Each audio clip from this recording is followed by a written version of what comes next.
One of the most secretive and enigmatic leaders in the world decides to travel. But this isn't your typical high-profile leader, and this isn't a normal journey. When Kim Jong Un, the supreme leader of North Korea, sets out on a trip, it's a carefully orchestrated spectacle involving layers of secrecy, intense security, and unique methods that make his travel style unlike anyone else's. For most world leaders, traveling involves private jets, a team of advisors, and heavy security. But for Kim Jong Un, the experience is on a different level entirely. It's a blend of Soviet-era nostalgia, North Korean tradition, and a complex security protocol that's crafted to protect one of the most powerful and controversial figures in the world. In a country as isolated as North Korea, the leader's movements are as closely guarded as state secrets, with every detail meticulously planned to the last second. One of the first things that sets Kim Jong Un apart is his preferred method of travel: trains. In an era where most leaders rely on state-of-the-art jets, Kim Jong Un's choice of transport feels like a relic of the past. But there's a reason behind this. His father, Kim Jong-il, and even his grandfather, Kim Il-sung, also favored trains. They believed that traveling by train was not only a symbol of power and grandeur, but also one of the safest methods for a North Korean leader. And this isn't just any train. It's a train designed like a mobile fortress, armored, luxurious, and packed with everything he might need. Let's take a closer look. Kim Jong-un's personal train is no ordinary locomotive. Each carriage is heavily fortified, bulletproof, and stocked with everything he could possibly need during his journey. It's designed to withstand potential attacks, complete with surveillance systems and secure communication lines that allow him to stay connected with Pyongyang, no matter where he is. The interior of the train is reportedly opulent, furnished with leather seating, luxurious carpets, and even a private dining room where Kim Jong-un and his advisors can conduct meetings in absolute privacy. This palace on wheels moves slowly, likely due to its weight and the security requirements, but it offers Kim Jong-un complete control and comfort, allowing him to travel through North Korea and beyond in a world of his own. In 2019, the world got a rare glimpse of this train during Kim's high-profile trip to Hanoi, Vietnam for a summit with then U.S. President Donald Trump. This journey covered thousands of kilometers, taking him through China and highlighting the extent to which his train travel is accommodated by other nations. It was reported that Chinese officials cleared entire sections of rail lines, ensuring Kim's train could move without any interruptions. His journey was monitored by both North Korean and Chinese security personnel, underscoring the importance placed on his safety. And while the outside world might find this level of security excessive, for North Korea, it's a matter of survival for the regime. Now, you might wonder, why not just take a plane? After all, it would be faster and more convenient. But here's where the story gets interesting. Kim Jong-un does, on occasion, use an aircraft. North Korea maintains a state aircraft for the leader called the Chame-1, named after North Korea's national bird. But unlike the high-tech jets of other world leaders, Chame-1 is actually a modified Soviet-era Ilyushin IL-62, a model that first flew in the 1960s. While it's updated with modern amenities and customized for his comfort, this plane doesn't come close to the speed, security, or luxury of the Air Force Ones and similar jets used by other nations.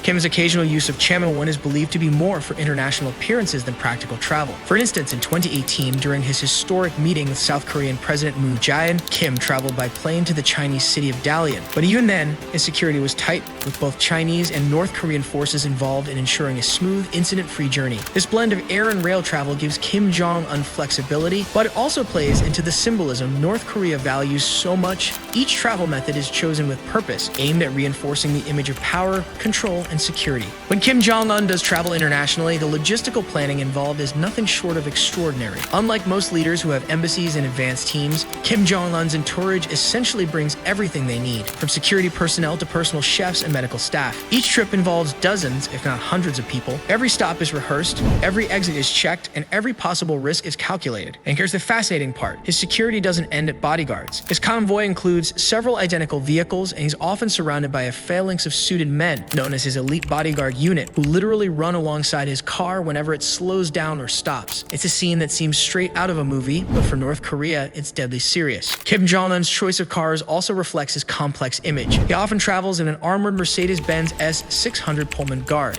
a car that's practically a moving fortress. The North Korean government reportedly went to extreme lengths to obtain these luxury vehicles, bypassing sanctions that prohibit high-end imports to the country. This armored vehicle offers maximum security with bulletproof windows, reinforced steel, and technology designed to protect against various threats. And in classic North Korean style, Kim's convoy includes multiple identical cars to confuse potential attackers. The destination and time of arrival are always kept under wraps, with even close advisors often unaware of the exact schedule until the last minute. One of the most intriguing aspects of Kim Jong-un's travel is how the entire journey is shrouded in secrecy until he arrives at his destination. In North Korea, news of the leader's travel plans is never disclosed in advance, and even high-ranking officials are kept in the dark until the leader is en route. This secrecy is deeply embedded in North Korean protocol, where Kim Jong Un's safety is prioritized to an extreme degree. News outlets only report on his trips after he has safely arrived at his destination, and the same goes for when he leaves. This intense level of secrecy is designed to minimize the risk of an attack or any potential interference with his plans. Security isn't just a priority, it's an obsession. Reports suggest that before any international trip, an advanced team is sent to scout the destination. This team examines hotels, checks for potential security threats, and even analyzes local cell networks to detect possible spying attempts. Routes are swept for listening devices,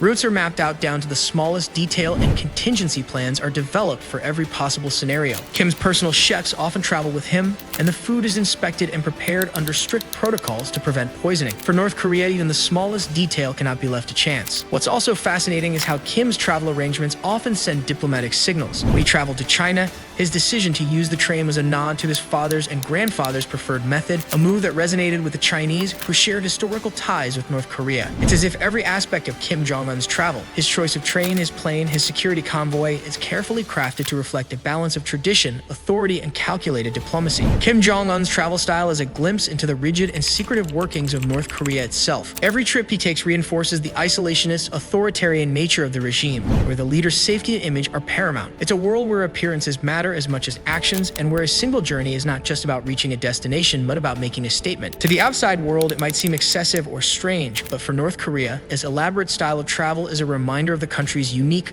closed-off approach to leadership. So the next time Kim Jong Un decides to step out of North Korea, remember that it's not just a trip, it's a spectacle. Every detail, from the moment he leaves his residence to his eventual return, is meticulously choreographed to showcase power, protect the leader, and maintain the air of mystery that surrounds him. It's a rare look into a life that few will ever fully understand, yet it reflects the carefully controlled image North Korea projects to the world. Kim Jong Un's travel arrangements may be unconventional, but they perfectly encapsulate the paradox that is North Korea, a nation isolated yet powerful, secretive yet bold, clinging to tradition while navigating the complexities of modern geopolitics.